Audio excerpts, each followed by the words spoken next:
When humanity rose from the ashes, the universe changed forever. Part 1. The Fall. The sky burned for 7 days. Park remembered the exact moment when the first warship appeared above Seoul. He had been eating breakfast with his wife and daughter. The news showed strange lights in the sky over every major city on Earth. Scientists called it a phenomenon. Military leaders called for calm. Then the bombardment began. That was 3 months ago. Now stood at the entrance of an underground bunker looking at what remained of his world. The surface was gray and dead. Ash fell like snow. The air was poison. Nothing lived above ground anymore. The had been thorough. Was 34 years old. He had served as a military engineer for 10 years before retiring to spend more time with his family. His wife and daughter had not made it to the bunker in time. He tried not to think about them. If he thought about them, he would stop moving. If he stopped moving, he would die.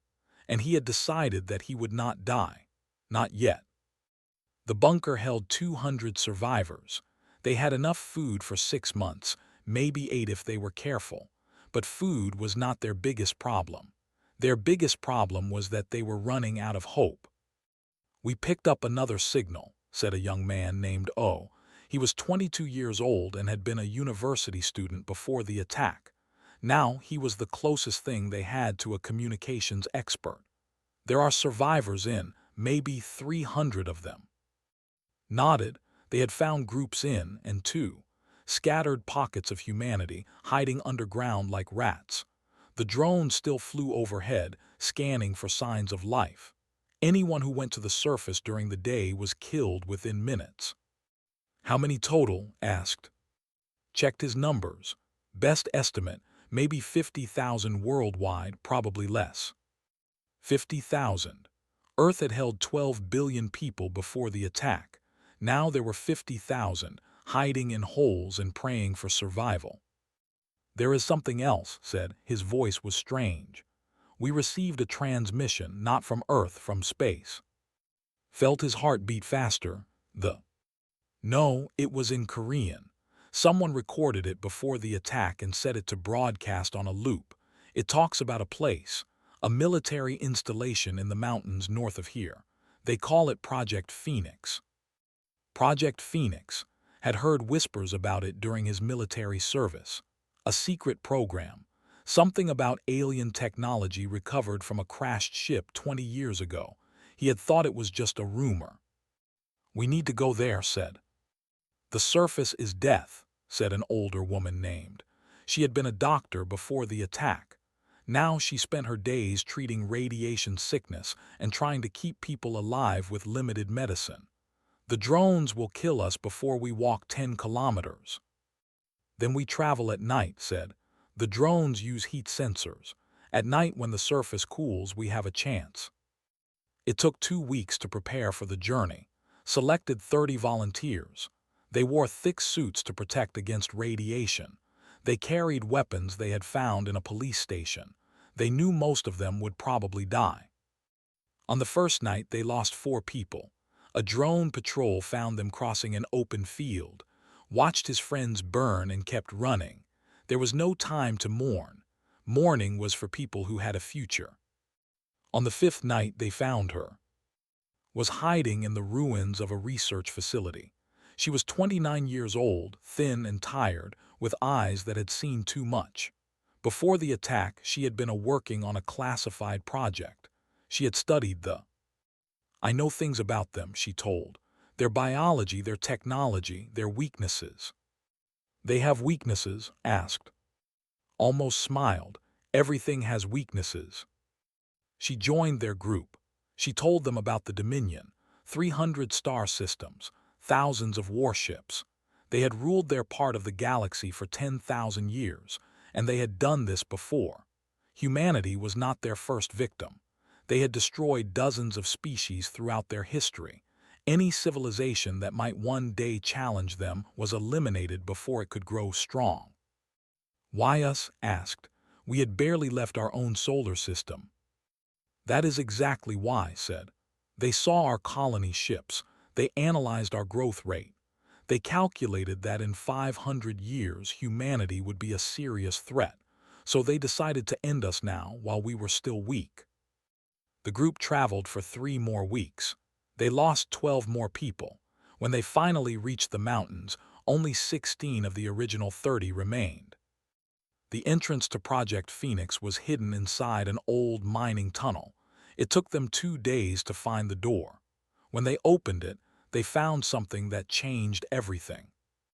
The facility was huge. It stretched deep into the mountain. There were laboratories, workshops, and storage rooms filled with equipment.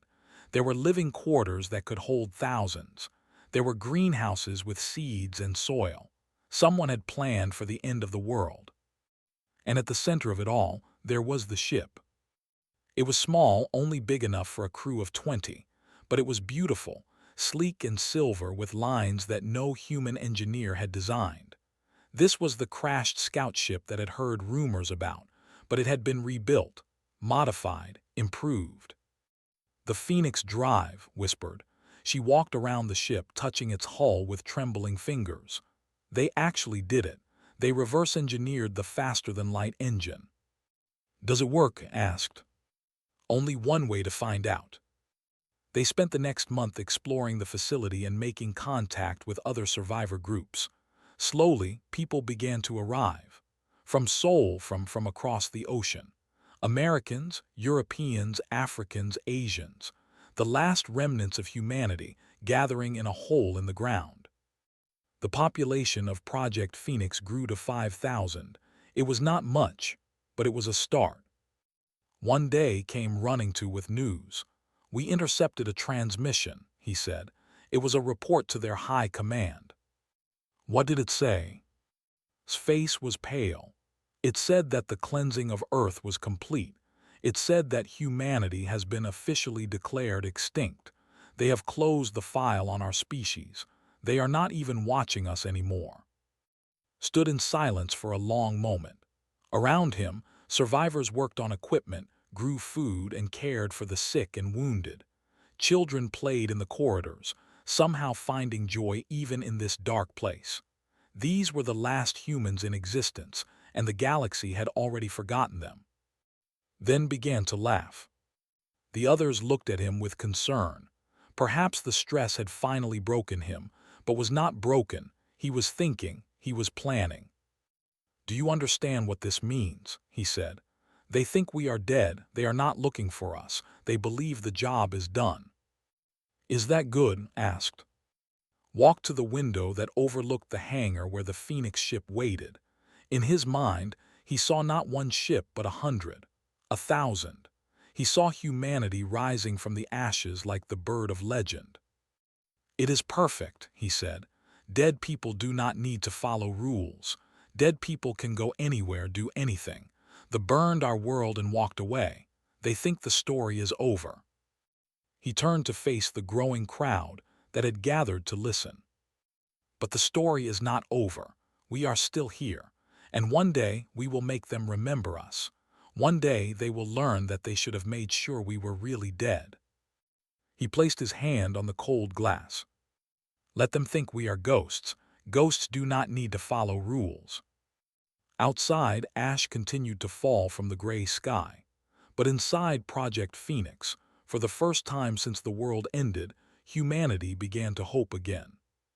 When humanity rose from the ashes, the universe changed forever. Part 2: The Gathering. 5 years passed in the darkness. The survivors of Earth had learned to live underground. They had built new homes in the mountain facility. They had grown food in greenhouses lit by artificial suns.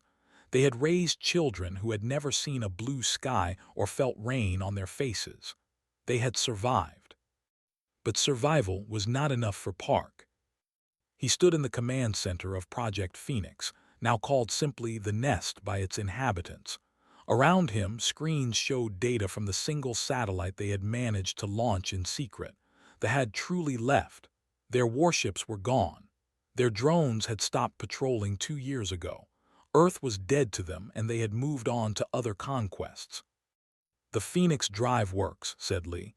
She was 26 years old, small and quiet, with hands that could fix anything. Before the attack, she had been an engineering student.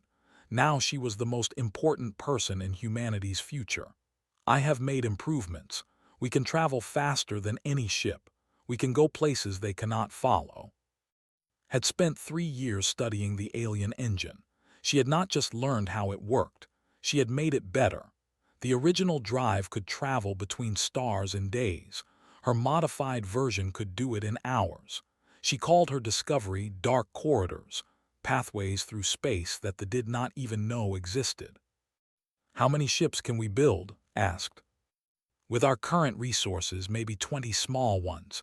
We need more materials, more workers, more everything." Nodded. He had expected this answer. The nest held almost 8,000 people now, gathered from bunkers across the ruined Earth. But 8,000 people could not challenge an empire of 300 star systems. They needed help. That was where came in. Was 38 years old.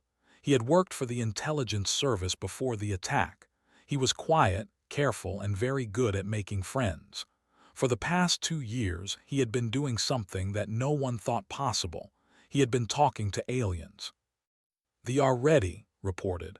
"I have made contact with a merchant named Seven. He hates thee as much as we do." There were a species that served the Dominion as workers and traders. They were short, gray-skinned creatures with large black eyes. They had conquered them 3,000 years ago and used them as slaves ever since. They had no army, no weapons, and no hope. Until now. "What do they want?" asked.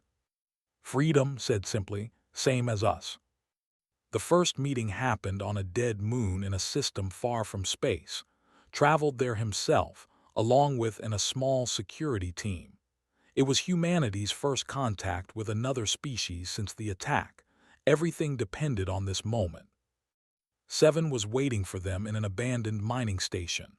He was old for his gray skin wrinkled and spotted, but his eyes were sharp and intelligent. "So," Seven said, his translator device turning his clicks and whistles into Korean, "the dead species walks again. They will not be happy." "They will never know," replied. "Not until we want them to." "What do you want from us? We have no ships, no weapons. We are merchants and laborers, nothing more." "You have information," said. "You travel everywhere, you see everything. You know where they are strong and where they are weak." Seven made a sound that might have been a laugh. "We know many things, but knowledge is dangerous. If they discover we are helping you, they will destroy our entire species." "They will destroy you anyway," said. "Maybe not today, maybe not for 1,000 years, but eventually you will do something that makes them nervous, and then they will burn your worlds just like they burned ours." Seven was silent for a long moment. Then he leaned forward. "There are others," he said quietly. "Other species who hate other peoples who remember what they lost. If you are truly planning what I think you are planning, you will not be alone." This was the beginning of the network. Over the next 2 years, built connections with dozens of species. Most were too afraid to fight directly, but they could provide resources, information, and safe places to hide. A retired military officer, disgusted by his government's crimes, shared tactical data. A species of engineers, kept as prisoners on a factory world, designed new weapons in secret. A race of telepaths passed messages that no technology could intercept. Meanwhile, her team built ships. The first true warship was named the Ember. It was not large by galactic standards. It carried only 50 crew and a handful of weapons, but it was fast, it was invisible to sensors, and it was crewed by people who had nothing left to lose. Took command of the fleet. She was 45 years old, a former admiral in the Korean Navy. She had been attending a conference in an underground military facility when the attack came. She was one of the few military leaders who had survived. For years, she had trained the survivors in combat, tactics, and discipline. Now she would lead them to war. "We are not ready," she told privately. 20 ships against thousands, 8,000 people against trillions. The numbers do not work. We are not trying to win a war, replied. Not yet.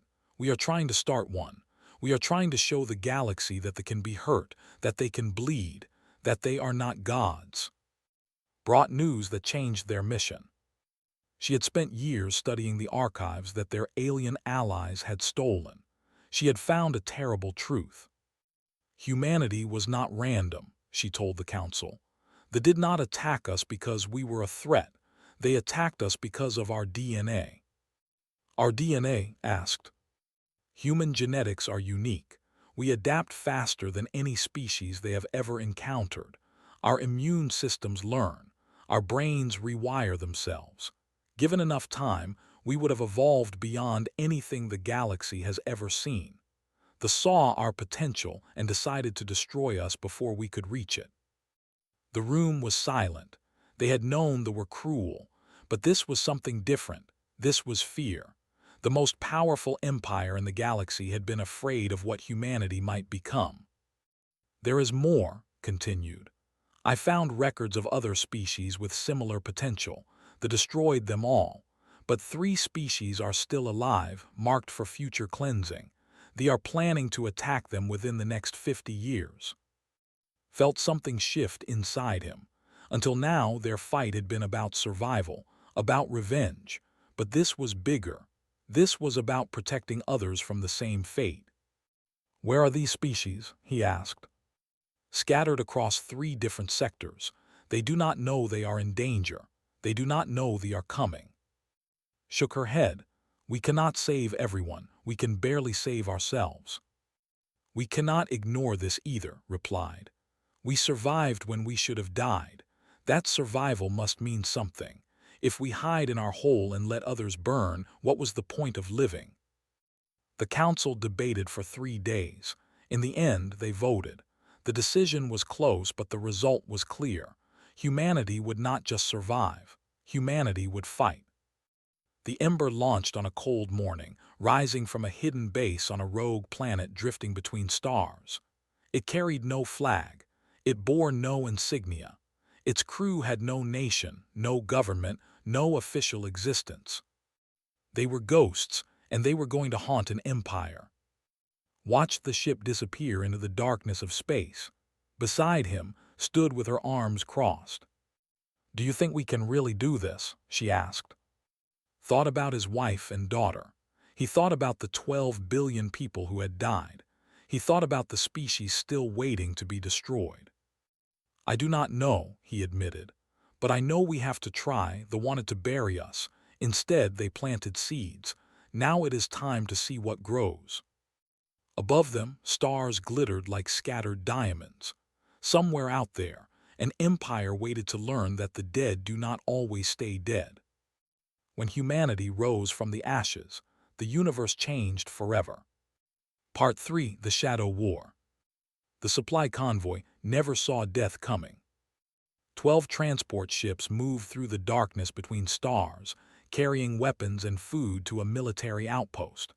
They were protected by 2 warships, their shields strong and their crews confident. Nothing could threaten them in the heart of space. Then the Ember appeared. It came out of nowhere, dropping from a dark corridor that science said could not exist. Before the warships could react, the Ember had already fired. 2 precise shots disabled their engines. A third destroyed their communication arrays. The transports tried to run, but more human ships appeared around them like wolves surrounding sheep. 20 minutes later, the convoy was captured. The crews were placed in escape pods and sent toward the nearest planet. The supplies were taken. The ships were stripped of useful technology and left drifting. No one died. That was important too. We are not murderers, he had told his crews before the first mission. They killed 12 billion innocent people. We will not become like them. We fight soldiers, not civilians. We destroy weapons, not homes. We are better than they are. We have to be. Not everyone agreed. Some survivors wanted blood. They wanted to feel the same pain humanity had felt, but stood firm. Revenge would not bring back the dead. Only justice would honor their memory. The Shadow War had begun. For 2 years, human ships struck at the Dominion. They attacked supply lines. They destroyed weapons factories. They freed prisoners from labor camps. And then they vanished, disappearing into dark corridors before they could respond. The commanders were confused and frightened. Their records clearly showed that humanity was extinct. Who was attacking them? Some blamed rebel factions within their own empire. Others suspected a rival power from another part of the galaxy. A few whispered about ghosts and curses. Admiral coordinated every attack from their hidden base on the rogue planet. She studied movements, found their weaknesses, and planned operations that seemed impossible. Under her leadership, the human fleet grew from 20 ships to 50, then 100. Volunteers from allied species joined them, bringing their own vessels and their own reasons to fight. Expanded his intelligence network. He had spies on 100 worlds now, passing information through channels that could not monitor. He knew which officers were corrupt, which colonies were unhappy, which supply routes were vulnerable. Knowledge was power, and had more knowledge than anyone in the galaxy. Lee continued to improve their technology. She developed new weapons that could penetrate shields. She created sensors that could detect enemy ships from light years away. She designed a device that terrified even her own people, a bomb that could collapse a star into a focused beam of destruction, capable of destroying an entire planet. "We will never use it," said when she showed him the plans. "We might have to," replied quietly, "if they corner us, if there is no other choice." "There is always another choice. Lock those plans away. I never want to see them again." The device was hidden in the deepest vault of the base, hoped it would stay there forever. Spent her days studying the enemy and teaching others what she knew. She had become the voice of humanity's conscience, reminding them why they fought and what they were fighting for. When soldiers grew angry and wanted to kill, she calmed them. When leaders considered harsh measures, she spoke against them. "They justify everything by saying other species are inferior," she told the council. "The moment we start thinking like them, we lose. We lose our souls. We lose our right to call ourselves better. We become exactly what we hate." The war reached a turning point with the raid on Prison Station 12. It was the largest detention facility in the sector, holding thousands of political prisoners from dozens of species. The people inside were scientists, artists, and leaders who had spoken against the Dominion. They were being worked to death in the station's mines. Led the assault himself. The battle was fierce. The guards fought hard, but they were not prepared for enemies who appeared inside their own station, bypassing all their defenses. Human soldiers moved through the corridors like shadows, stunning guards and opening cells. Within 4 hours, the station was secured. 3,000 prisoners walked to freedom that day. Among them was a woman named Bay. She was 31 years old, thin to the point of starvation, her body covered in scars. She had been captured during the attack on Earth, one of only a handful of humans taken alive. They had kept her for study, trying to understand human biology. They had conducted experiments on her for 5 years. When found her cell, she did not believe he was real. "You are dead," she whispered. "All of you are dead. They told me every day. They showed me pictures of Earth burning. Everyone is dead." Knelt beside her. "We survived," he said gently, "some of us. We hid underground while they burned our world. We built ships. We came back, and now we found you." Began to cry. It was the first time she had cried in 5 years. Her story spread through the fleet and then through the galaxy. Here was proof of human survival. Here was evidence of cruelty. Became a symbol, a living reminder of what the Dominion had done and what humanity had overcome. But the war was not without cost. The High Command finally accepted the truth. Humanity was not extinct. Somehow, impossibly, they had survived and were fighting back. The Dominion assembled its greatest hunter fleet and sent it to find the human base. Admiral, the commander of this fleet, was the most feared officer in space. He had destroyed rebellions on 50 worlds. He had never failed a mission. "Find them," the High Council ordered. "Find them and finish what we started." Searched for 6 months. He captured spies and interrogated prisoners. He analyzed every attack, looking for patterns. And finally, he found what he was looking for, a faint energy signature from a rogue planet between star systems. The human base had been discovered. Detected the approaching fleet first. 40 warships, more firepower than humanity's entire force combined. They would arrive in 16 hours. "Evacuate," ordered. "Everyone to the ships, leave nothing behind." The base erupted into chaos. 8 years of work, 8 years of building and planning, all abandoned in a single day. Ships launched in waves, carrying people and equipment through dark corridors to emergency hiding points throughout the galaxy. But someone had to stay behind. Someone had to operate the base's defense systems and buy time for the evacuation. Volunteered. "No," said immediately. "You cannot. You are our leader. We need you." "You need the people on those ships more than you need me," replied. "I know this base better than anyone. I can hold them off longest." "This is suicide." "Maybe, or maybe I will find a way out. I have been dead before, remember." It did not stick. He would not change his mind. In the end, could only embrace him and whisper goodbye. The evacuation fleet escaped just as they arrived, watched them go from the command center, then turned to face the approaching enemy. 40 warships surrounded the rogue planet. Admiral sent a message demanding surrender, did not respond. Instead, he activated every defense system the base possessed. The battle lasted 3 hours. Human missiles and energy weapons struck at the fleet while the base's shields held against their bombardment. Moved from station to station, firing weapons and launching drones, fighting with everything he had. In the end, it was not enough. The shields failed, the walls collapsed, fire spread through the corridors.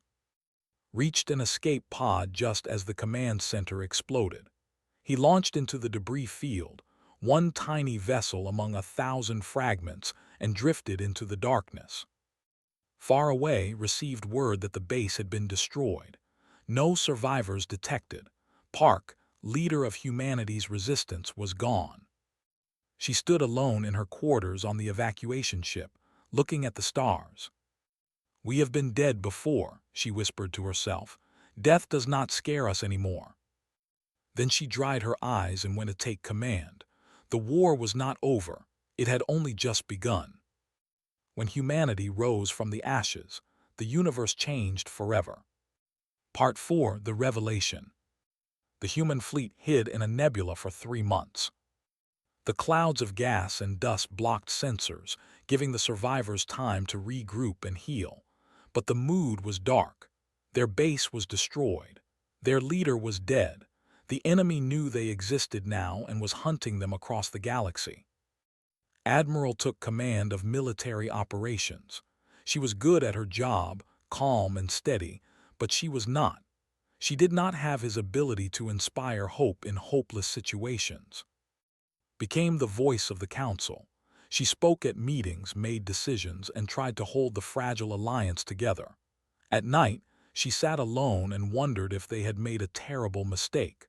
Perhaps they should have stayed hidden. Perhaps fighting back had only made things worse. Bay watched the despair spreading through the fleet and felt something stir inside her. She had survived 5 years of prisons. She had been tortured, starved, and told every day that her species was extinct. She had wanted to die many times, but she had not died. She had held on, waiting for something she could not name. Now she understood what it was. She had been waiting for this moment. "We need to tell them," said at the next council meeting. "Tell who?" asked. "Everyone, the entire galaxy. We have been fighting in the shadows, but shadows cannot inspire. We need to step into the light." Shook her head. "If we reveal ourselves, they will send everything they have against us. We cannot survive a full war." We cannot survive hiding either, replied. Look at our people. They are losing hope. They think we are going to die in this nebula, hunted and forgotten. But we are not the only ones who hate the. There are billions of beings out there living under their rule, dreaming of freedom. They just need to know that resistance is possible. She is right, said. His intelligence network had brought reports of unrest throughout space. The raids had inspired people. Rumors of the returned were spreading, but rumors were not enough. Lee raised her hand. I have been studying the Galactic Communication Network. It connects every inhabited world in space, to control it completely, but I think I can break in. You can hack an entire galactic network? Asked. Smiled slightly. Their security was designed to stop known threats. We are not a known threat. We are supposed to be dead, remember. They have no defenses against ghosts.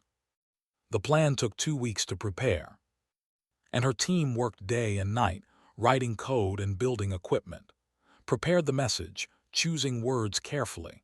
Would be the face of humanity, speaking to the galaxy about what they had done. On the day of the broadcast, the entire fleet gathered around screens and speakers. This was either the beginning of their victory or the end of everything. Fingers flew across her console. Network access in 3, 2, 1. We are live. Across 300 star systems, screens flickered and changed. The propaganda that normally played was replaced by a simple image, the blue and green Earth as it had looked before the burning. Then's face appeared. My name is Bay, she said. I am a human. I am supposed to be dead. She spoke for 20 minutes. She showed footage of Earth before the attack, beautiful and full of life.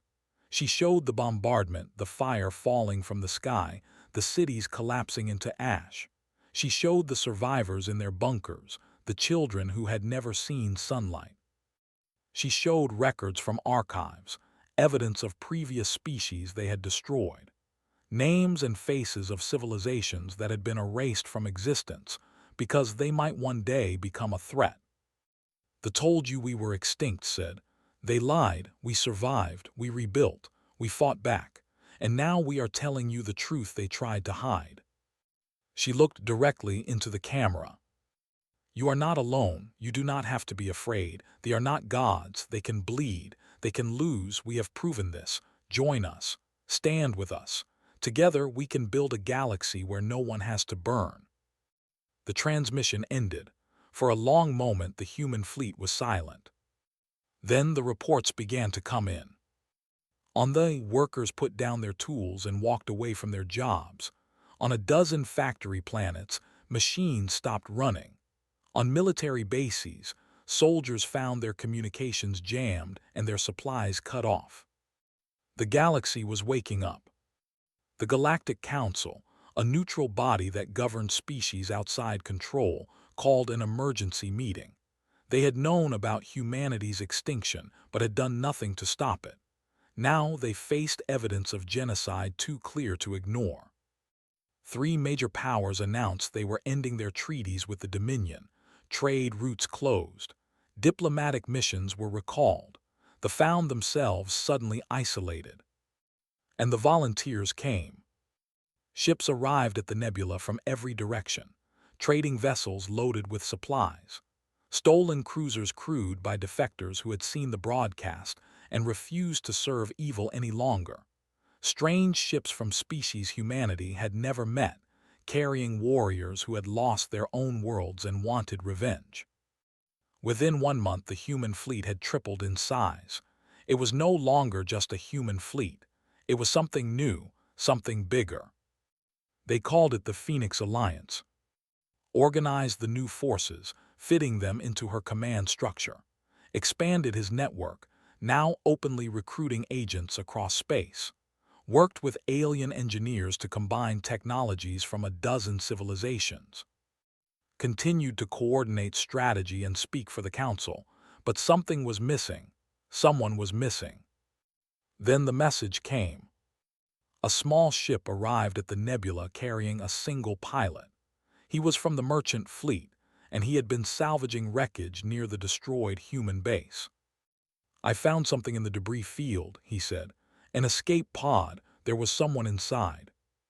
His heart stopped. Who? They brought the pod aboard the flagship. Medical teams surrounded it.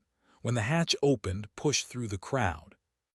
Park looked up at her from the pod. He was thin and pale, covered in burns and bruises. His eyes were bright with fever, but he was alive. "Hello," he said weakly. "Did I miss anything?" Laughed and cried at the same time. Around her, word spread through the fleet like fire. He survived. Their leader survived. The man who had guided them from the ashes was back. Spent 2 weeks in the medical bay. He listened as told him everything that had happened. The broadcast, the uprising, the alliance. He smiled when she described the volunteers arriving. "I knew it would work," he said. "I knew if we showed them we could stand up, others would stand with us." "We still have to win the war," reminded him. "I know, but now we have a chance, a real chance." When he was strong enough to walk, addressed the fleet. He stood on the bridge of the flagship, surrounded by humans and aliens, warriors and scientists, survivors and dreamers. He looked out at the crowd of faces, so different and yet united by a common cause. "We did not come back for revenge," he said. "We came back so no one ever has to burn alone again. The thought they could solve their problems by killing anyone who might challenge them. They were wrong. You cannot kill an idea. You cannot burn hope." He raised his hand, pointing toward the stars. "Out there is an empire built on fear. They are afraid of us. They are afraid of you. They are afraid of everyone who refuses to kneel. Let us show them what happens when the things they fear stand together." The crowd erupted in cheers. Human voices mixed with alien ones, speaking languages from across the galaxy, all saying the same thing: "We are ready." The Phoenix Alliance emerged from the nebula. Hundreds of ships, flying together under no flag but their own. They were heading for the heart of space. The final battle was coming. When humanity rose from the ashes, the universe changed forever. Part 5: The New Dawn. The skies above Prime had never seen an enemy fleet.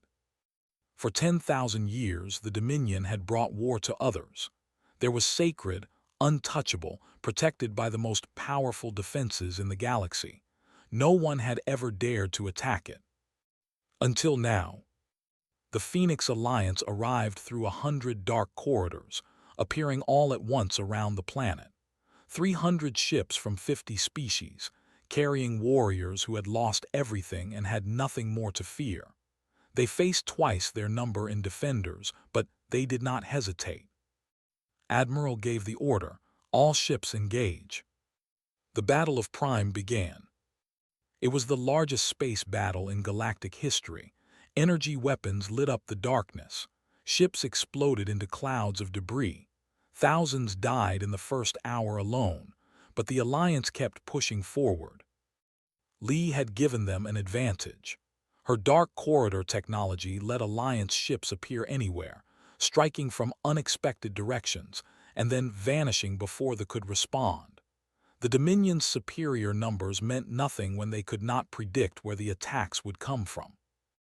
Spy Network had provided them with every detail of the defense plan. They knew where every weapon was placed, where every patrol would be, where every weakness could be found. The commanders tried to adapt, but they were fighting blind against an enemy who could see everything. On the surface of Prime, Park led the ground assault. 2,000 soldiers landed in drop ships, punching through the planetary shields through a gap that agents had created. They fought their way toward the Central Command Building, where the High Council waited. The streets of the capital were beautiful, noticed. Tall towers of crystal and metal, gardens filled with alien flowers, fountains that sang with light. They had built a paradise for themselves while burning other worlds to ash. "Keep moving," he ordered his team.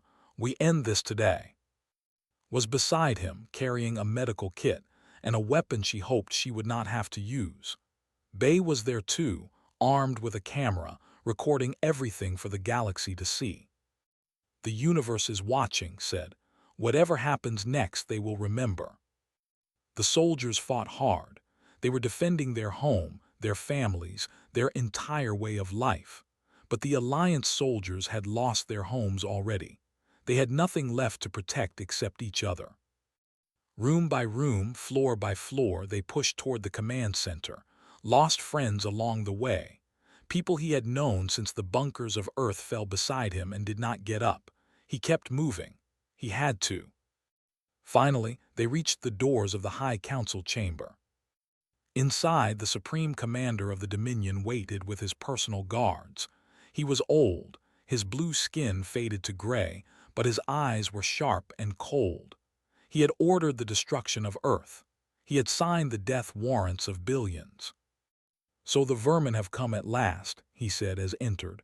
"I am impressed. I did not think your species capable of this."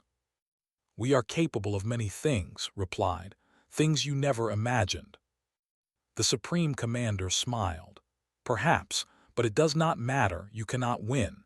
Even if you kill me, even if you destroy this world, the Dominion will survive. Others will take my place. The war will continue." "We are not here to destroy your world," said. "We are here to end the war." "Then you are fools. There is no end to war. The strong rule, the weak die. This is the way of the universe." "You are wrong," said. "The universe is what we make it." The Supreme Commander's smile faded. He touched a device on his wrist. "If I cannot win, then no one will. I have activated the planet's self-destruct system. In 1 hour, Prime will be destroyed. Every man, woman, and child on this world will die, and you will be blamed. The galaxy will see you as monsters. Your alliance will fall apart, and my people will rise again to take revenge." Felt cold. Billions of innocent lived on this planet. Civilians who had no part in the war. Children who had not even been born when Earth burned. "You would kill your own people?" he asked. "They will die as martyrs. Their sacrifice will ensure the Dominion's future." Stepped forward, her camera still recording. "The galaxy is watching," she said. "They will see what you are willing to do. They will know the truth." "The truth does not matter. Only power matters." Lowered his weapon. "No," he said. "You are wrong about that too." He turned to his soldiers. "Secure the building. Find the self-destruct system and stop it. Do not harm the Supreme Commander or his guards." "You are letting me live." The Supreme Commander seemed confused. "We are not you," said quietly. "We never were. You saw us as a threat because we could grow strong. But you never understood what made us strong. It was not our technology or our weapons. It was our ability to choose who we want to be." He faced the old alien directly. "You chose to be a killer, to build your power on the corpses of innocent species. We choose something different. We choose mercy. We choose justice. We choose to build instead of destroy." His voice came through his communicator. "We found the self-destruct system. It is complicated, but I can stop it. Sending teams now." The Supreme Commander's face twisted with rage. "This changes nothing. My people will never accept you. The war will continue for 1,000 years." "Maybe," admitted. "Or maybe, when they see that we could have destroyed them and chose not to, some of them will start to wonder if there is another way. That is the thing about choices. They spread." It took 3 hours to fully secure the planet and disable all the weapons. The Supreme Commander and the High Council were taken into custody. A message was sent across the galaxy. The Dominion had fallen. The war was over. In the weeks that followed, the Phoenix Alliance worked to restore order. They freed prisoners. They opened food supplies. They helped rebuild what the fighting had destroyed. They treated civilians with the same kindness they showed their own people. Some resisted. Some fled. But many simply watched in confusion as their enemies became their helpers. They had been taught all their lives that other species were inferior, dangerous, meant to be controlled or destroyed. Now those same species were feeding their children and healing their wounded. The Galactic Council reformed itself. New rules were written. Never again would a species be allowed to destroy another. The Phoenix Alliance became a permanent organization dedicated to protecting the weak and preventing genocide. Earth began to heal. Decades of work lay ahead. The planet was still poisoned, but scientists from dozens of species worked together to clean the atmosphere and restore the soil. The first trees were planted. The first animals were returned. And one spring morning, 20 years after the burning, the first human child was born on restored Earth soil. They named her, it meant new era. Was there for the birth. He was old now, his hair gray and his body tired from years of war and worry. But he smiled as he looked at the tiny baby in her mother's arms. "Welcome to the world," he whispered. "We worked hard to make it ready for you." Later, he stood on a hillside overlooking the city that was being built where Sol had once stood. Was beside him, along with, and they had been young when this began. Now they were elders, the founders of a new age. Below them, children played in the streets. Human children running alongside young, making friends with species that had been strangers a generation ago. Laughter filled the air, mixing with the sound of construction and the singing of birds. A small girl ran up the hill. She was 8 years old, with curious eyes and her grandfather's stubborn chin. "Grandfather," she said, tugging at sleeve, "is it true that you came back from the dead?" Knelt down to meet her eyes. "Humanity did not come back from the dead, little one. We just reminded the universe that some fires cannot be put out. When they tried to bury us, they did not realize they were planting seeds." The girl thought about this for a moment. What kind of seeds? The kind that grow into something beautiful.